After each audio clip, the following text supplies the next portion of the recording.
So welcome to part 2 of my Wong Kar-wai Chungking Mansions videos. In Chungking Express, Wong had shot guerrilla style without permits as Chungking Mansions shopkeepers dodged out of the way to get out of frame, not wanting whatever they were up to be on camera. With that film success, Chungking Mansions became a tourist destination, if not always for the right reasons, and Wong and his team were welcomed back the following year to film Fallen Angels. Like Chungking Express, Fallen Angels has two mostly unrelated storylines, one a hard-bitten crime drama, and the other a love story filled with bizarre obsessions.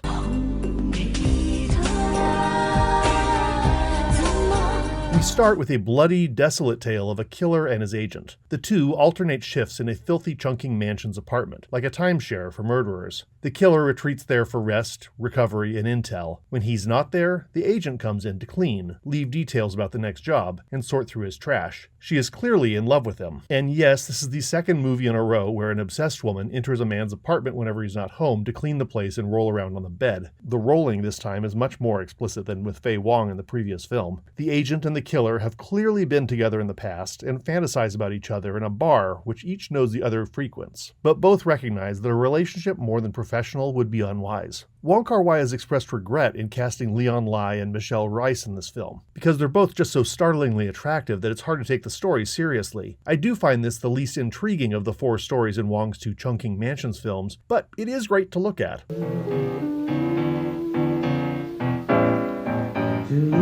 The second story is harder to summarize. Takeshi Kaneshiro is a mute romantic who lives in Chungking Mansions with his father, a manager at a hostel. He breaks into other people's businesses late at night, where he opens up shop and extorts strangers by forcing them to be his customers. His disturbing violence is undercut by the sheer absurdity of it all. He forcibly shampoos a man until offered cash to let him go. He massages and rides a dead pig. He drags a customer into his soft-serve ice cream truck and forces him to eat and eat and eat. When this man calls his family for help, they all end up eating soft-serve ice cream and going on a forced joyride. Meanwhile, Kaneshiro meets this strange woman bent on revenge on her friend Blondie, who stole her man. They search the city and end up in many bizarre situations. Kaneshiro decides he's in love, but as his character in Chungking Express said, everything has an expiration date.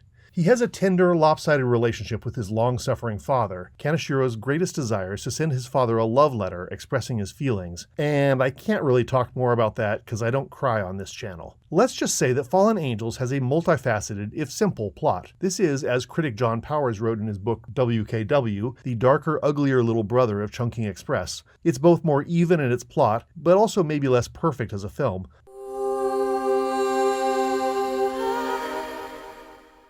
Wong is famous for shooting without a script, with loads of footage and stories being built in the editing that push budgets and schedules to their limits, most famously with Days of Being Wild and Happy Together, both good movies shaped by Wong's excesses and the happy accidents which I alluded to in the previous video. For Happy Together, that meant losing Leslie Cheung before the shooting was over, his duties as a pop star demanding that Cheung leave South America for a tour, shifting the entire plot onto the remaining star, Tony Leung, who seems to be the actor best inured to Wong Kar-wai's quirks. In Fallen Angels, this meant a reassessment of the first cut, which Wong's closest teammates warned him was far too dark. Wong added on the story of Kaneshiro's father, which transforms this from a pessimistic comic book into a film about unrequited love. Romantic love, sexual love, familial love. And the final result is magic.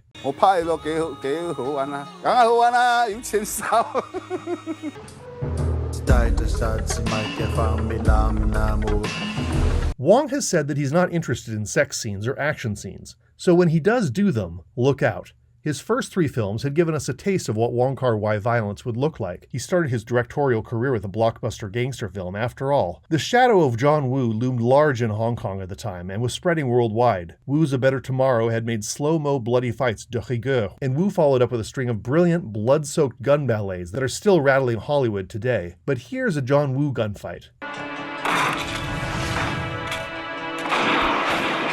The slow motion highlights exactly what's being done. The bullets can be seen. And here's a Wong Kar-wai gunfight.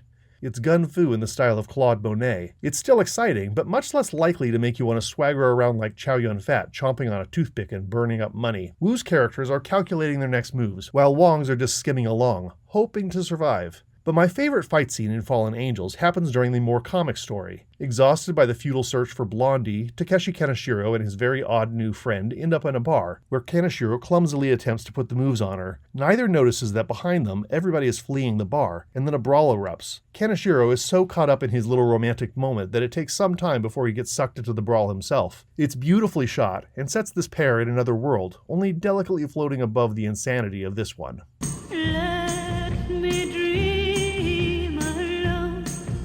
If not in love with sex or violence, Wong is passionate about food. There's a lot of food in his films, and almost exclusively of the lowly sort. Fish balls, wonton noodles, homemade xiaolongbao, soft-serve ice cream. Kaneshiro's characters in each film interpret the expiry dates of 7-Eleven canned pineapple as some sort of crisis point in their lives. Both Chungking Express and Fallen Angels feature uncomfortable but very funny scenes that pose the question, how much ice cream can one person eat? In the case of a kidnapped little girl in Chungking Express, well, the answer is a lot. When asked about all this by John Powers, Wong replied that anybody can grab a coffee or beer with you. That means nothing. But when you eat with someone, they have to choose. They have to consume in front of you, and you see who they really are. Eating reveals emotion, and that is Wong Kar-wai's favorite subject.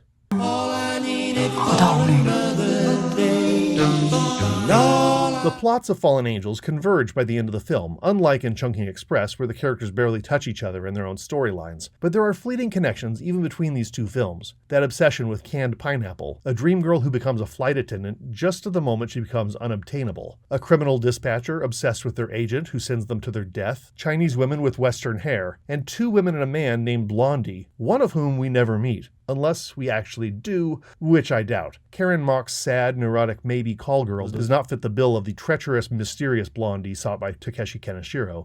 Wong Kar-wai liked to make interconnected films. His first movie, As Tears Go By, is clearly a riff on Mean Streets by Martin Scorsese, and contains a shameless use of Take My Breath Away in what at best could be called charitably an homage to Top Gun. His second film, Days of Being Wild, ends with an inexplicable cameo from Tony Leung as a gambler who gets dressed to go out slowly, and that's it. The movie's over. Meant as a teaser for the never-filmed Days of Being Wild Part 2, it's often said that this gambler is Leung's character from In the Mood for Love, and that the writer in the much later film 2046 is that same character years later. All tantalizing, but I honestly prefer to think of these as separate stories, as the connectivity spoils the purity of Leung's character in The Mood for Love. What you can count on with any Wong Kar-wai movie, even that first gangster flick, is that they are so Wong Kar-wai. There are clocks and jukeboxes and cheap eats, and his well-worn stable of actors. Tony Leung, Maggie Cheung, Brigitte Lin, Jackie Chung, Andy Lau, Leslie Chung. They're never musicals, but he casts singers as actors in movies where music is central. They have loose plots and gorgeous visuals, often provided by the eccentric Aussie Christopher Doyle. Some say that Fallen Angels is Wong closing the book on the first chapter of his directorial career. Next up came the blurry wuxia Ashes of Time, actually filmed before Chungking Express, and the stunning yet subdued In the Mood for Love, 2046, a quasi-sci-fi, and then The Grandmaster, a philosophical yet butt-kicking speculative bio of Ip Man. 2046 repeatedly quotes scenes from Wong's early career. The Grandmaster goes back even farther, paying homage to 1970s cinema with a string of cameos and the beats of classic kung fu training films. So, critics aside, Fallen Angels feels less like a closure, and more like one more step on a steady path that viewers only glimpse as it turns corners, erratic,